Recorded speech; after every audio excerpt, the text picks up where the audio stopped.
आज के इस क्वेश्चन आंसर सत्र में आप सबका हार्दिक स्वागत है। हमारे पास देश विदेश से कुछ भाई बहनों के क्वेश्चन आते रहते हैं, जिनका जवाब देने के लिए आज हम सब के बीच पधारे हैं आदरणीय भ्राता भारतभूषण जी।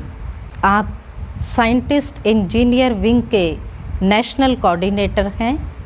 ज्ञान सरोवर पानीपत उनके आप डायरेक्टर हैं।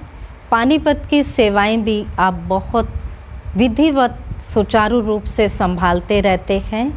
इसके साथ साथ आप देश विदेश में भी अपनी सेवाएं देते हैं। आपके अंदर उमंग उत्साह बहुत ज़्यादा है। जिस कार्य को आपने सोच लिया वो आप कार्य पूरा ही करके छोड़ते हैं। आपका उत्साह अनेक आत्माओं को उत्साह दिलाने वाला है। तो आज के इस सत्र में हम आपका बहुत बहुत अभिनंदन करते हैं। तो आज का हमारा पहला सवाल होगा कि ब्रह्म मुहूर्त सुबह उठा नहीं जाता, उसके लिए हम क्या करें, कैसे सहज हम उठ सकें।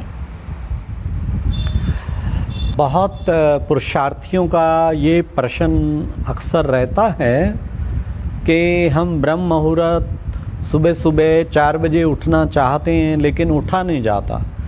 जिन लोगों से सुबह उठा नहीं जाता, अधिकतर अपने को जांच लेंगे कि वो रात को लेट सोते हैं। कहावत तो है, early to bed early to rise makes a man healthy wealthy and wise. लेकिन उल्टा हुआ है, late to bed late to rise makes a man unhealthy unwealthy and unwise. इसलिए हम प्रयास करें अपने पूर्व रात्रि को सोने की आदत को हम ठीक करें। हम सुबह ब्रह्म मुहूर्त उठना चाहते हैं तो रात्रि को कोशिश करें ज़्यादा से ज़्यादा 10 बजे तक सो जाएं। 10 माना बस, उसके बाद फिर बस विश्राम में चला जाना चाहिए।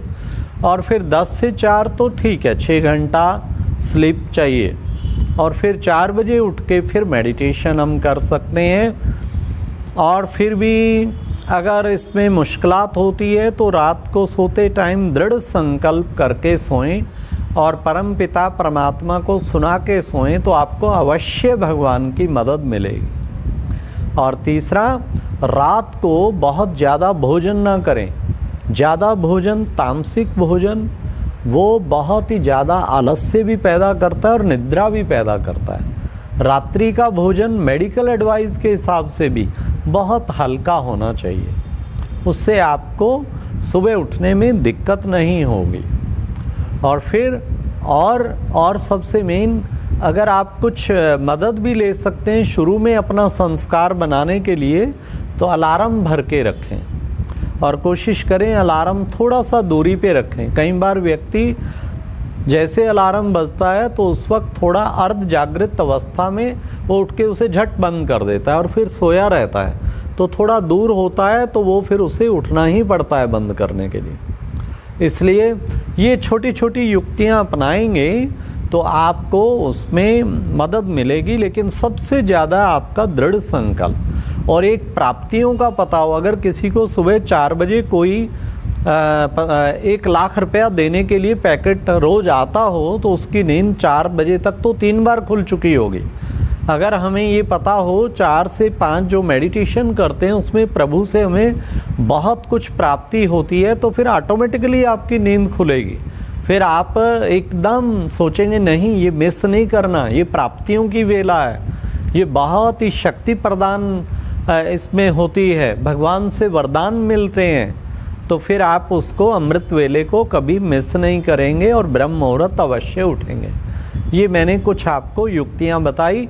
फिर भी आपका सुबह उठने में दिक्कत हो, किसी ऐसे साथी का सहारा लो जिसको कभी दिक्कत नहीं हुई, सुबह रोज़ उठता है। मोबाइल पास रखो और उसे कहो सुबह मुझे थोड़ा 15 दिन उसकी मदद लो, क्योंकि 15 दिन जो उठ जाता है उसका फिर संस्कार ज़्यादा से ज़्यादा 21 दिन फिर संस्कार बन जाता है।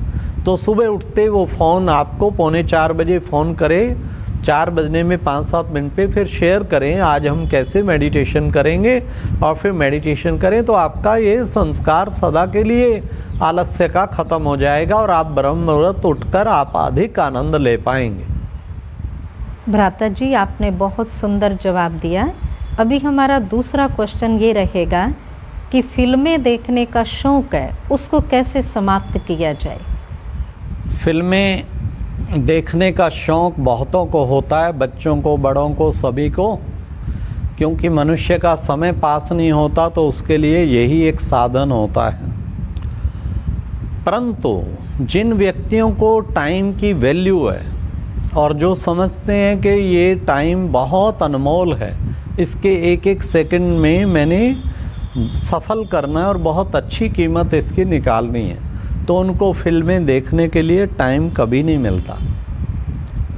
और दूसरी बात, हमें एक बात ज़रूर समझनी चाहिए, साइकोलॉजिस्ट के अनुसार जो भी चीज़ आप देखते हैं, सुनते हैं, आप चाहें या ना चाहें, परोक्ष या अपरोक्ष रूप से आप वैसे ही बन जाते हैं। तो इसलिए आप को जिनको भी फिल्म देखने का शौक़ है, पर ये पक्का समझ लें, फिल्म देखते देखते उसमें क्या चीज़ें हैं, या तो कोई क्रोध हिंसा कर रहा है, ढिशूं ढिशूं किसी को शूट कर रहे हैं, किसी को वो कर रहे हैं, या काम वासना भरे उसमें चित्र होते हैं, और या कुछ ना कुछ विकारों की इतनी किच्चड़ है, इतनी दलदल है उसमें हद से ज़्यादा, और आप चाहें ना चाहें आपका उन पे असर पड़ेगा ही पड़ेगा। आप उनको देखते देखते आपका भी वैसा ही चरित्र बन जाएगा। इसलिए अच्छा तो ये है, कहते हैं see no evil, hear no evil और टॉक नो इविल, बुरा ना देखो, बुरा ना सुनो। तो हम कोशिश करें इनको अवॉइड करें, क्योंकि इससे बहुतों की जीवन खराब हो जाती है। 3 बच्चों ने ऐसे फिल्म में देखा कैसे रस्सा डाल के और वो मारा जाता है। बच्चे नाबालिग थे, छोटे। अगले दिन लड़ते लड़ते उन्होंने वैसा ही ट्राई किया और सचमुच जो है उसकी रस्सा खींच के डेथ हो गई। कोर्ट में केस गया, ये अलग बात है, जज को पता लगा छोटे बच्चे और भोलेपन में और नाबालिग थे, नासमझी में ये हुआ, तो उसने बरी किया। लेकिन किसने बिगाड़ा? फिल्मों ने। आज हमारी सारी यंग जनरेशन हद से ज़्यादा उनके चरित्रहीन तब आती जा रही है, चरित्र भ्रष्ट, कर्म भ्रष्ट, धर्म भ्रष्ट होते, क्योंकि इन अश्लील फिल्मों के कारण ही। अच्छा, आपको देखना ही है, बड़ी अच्छी अच्छी जीवनी देखिए, स्वामी विवेकानंद, स्वामी दयानंद, बड़े हमारे अच्छे अच्छे चरित्रवान देशभक्तों की देखिए, भगत सिंह की देखिए। अच्छा, फिल्म ही देखनी है तो प्रहलाद भक्त की देखिए, हरिदर्शन फिल्म है, प्रहलाद ध्रुव की देखिए, जिनसे कुछ शिक्षा मिले, जिनसे कुछ आध्यात्मिक जागृति हो, जिससे जीवन बहुत महान बने। हमारा पीस ऑफ माइंड चैनल है एक, और एक अवेकनिंग चैनल है, 24 घंटे दोनों चैनल चलते हैं। उन चैनलों पे आप हर वक्त आध्यात्मिक प्रशिक्षण निःशुल्क और बीच में कोई ऐड नहीं आती, ऐसे मिलते हैं। तो उनकी ओर अपना रुझान बनाइए, तो आप देखो, आपका वो संस्कार भी रहा जाएगा कि आप देखना चाहते हैं तो देखिए अच्छी चीज़ें, लेकिन ऐसी चीज़ें ना देखिए जिससे आपका जीवन गर्त में जाए। ऐसी मेरी शुभ प्रेरणा है और आपके प्रश्न का ये उत्तर है। बहुत सुंदर जवाब दिया भाई साहब आपने। तो अभी हमारा लास्ट क्वेश्चन ये रहेगा कि कई बहनें इस बात से बहुत परेशान हैं, पति बहुत शराब पीता है, फिर मारता भी है और साथ साथ बहुत दुख भी देते हैं, तो उसके लिए हम क्या करें? डोमेस्टिक वायलेंस सचमुच बहुत बुरी चीज़ है, जिसकी शिकार ज़्यादातर महिलाएं होती हैं। अपने विचारों को दूसरे पे थोपना और दूसरे को स्वतंत्रता प्रदान न करना, अच्छाई की तरफ भी रोकना, ये एक सचमुच बुरी बात है। अब पति शराब पीता है, एडिक्ट हो गया वो व्यसन का, और साथ साथ फिर आने के बाद उसके नशे में कई बार फिर पिटाई भी करता है। यह है तो ठीक नहीं। और आपकी इच्छा है कि वो मेडिटेशन लाइन में आए, कैसे इस स्थिति को टैकल किया जाए, तो मैं ऐसा बताना चाहूँगा कि इसमें बहुत काम करता है हमारा योग बल। आप सुबह सुबह उठ के ब्रह्म मुहूर्त मेडिटेशन करें जब वो सोए हों, और फिर हो सके तो उनको बहुत सुंदर आत्मा को विजुलाइज करके उसे सुंदर शांति की किरणें दें, और ये आत्मा जैसे व्यसनों से मुक्त होती जा रही है। शिव भगवान की इन पे किरणें पड़ रही हैं आत्मा पे, और व्यसनों से मुक्त होती जा रही। रोज़ 5-7 मिनट ये किरणें दें, आप देखेंगे उनकी ये भी मानसिक बीमारी है, ख़त्म हो जाएगी। और अगर फिर भी नहीं होती तो फिर और भी 7 तरीके अपनाएं।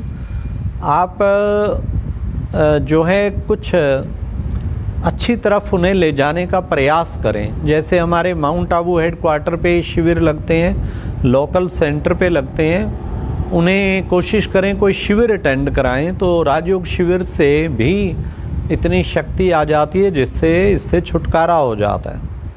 तीसरा, कुछ ऐसी यूट्यूब पे क्लासेज हैं कि शराब से कैसे छुटकारा पाएं, मद्यपान से कैसे छुटकारा पाएं, व्यसनों से कैसे छुटकारा पाएं।